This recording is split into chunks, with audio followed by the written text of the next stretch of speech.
Hey everybody, welcome back to the channel. A new film simulation recipe. I went out to try it this morning. I went down to a historic farm close by here. It's called Stewart Farm. A farmhouse was built in 1894, I believe. So kind of a good fit for this film simulation. This film simulation was created by Justin Arkinson, and I will link that down below in the description. It was from the Fuji Weekly community website.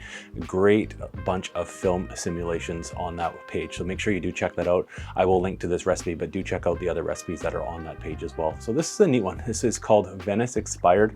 It is based, Justin based these on some slides he saw of Venice, and there's some sample photos on the community website as well of Venice, so you can take a look at that one. Definitely a really vintage look to this one. Lots of grain in these photos, and I think it worked really well. Being at that old farmhouse, a bit of nostalgia there.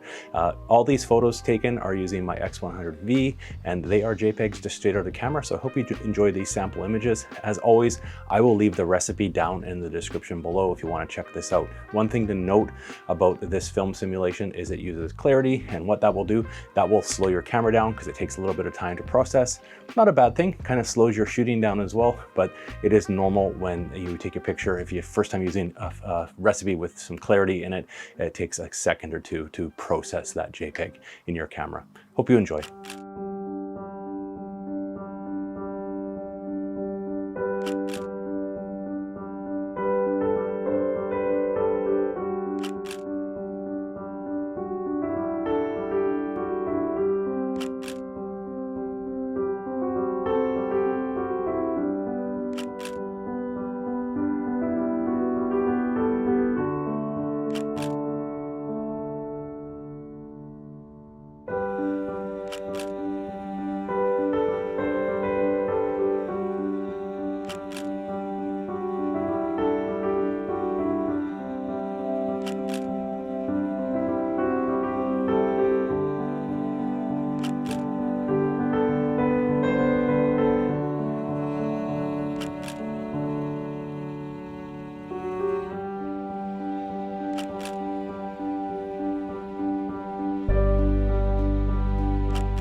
Thanks for watching, everybody. Some decent photos in there. I think some of them work quite well with that film simulation.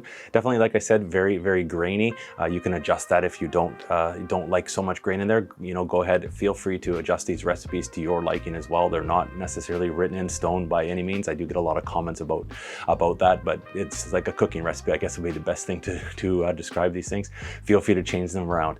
And again, this were all taken X100v straight out of the camera, and this uses the X-Trans 4 sensor. So if you have a different camera that has a different sensor, you obviously won't have some of the same settings, but I encourage you to give it a try. A lot of people comment, I don't have that setting in my camera, but you know what, take the base of this recipe, give it a try, see how it looks. The colors might look a little bit different, but it's something that you might like. So thanks for watching, everybody. We'll see you in the next video.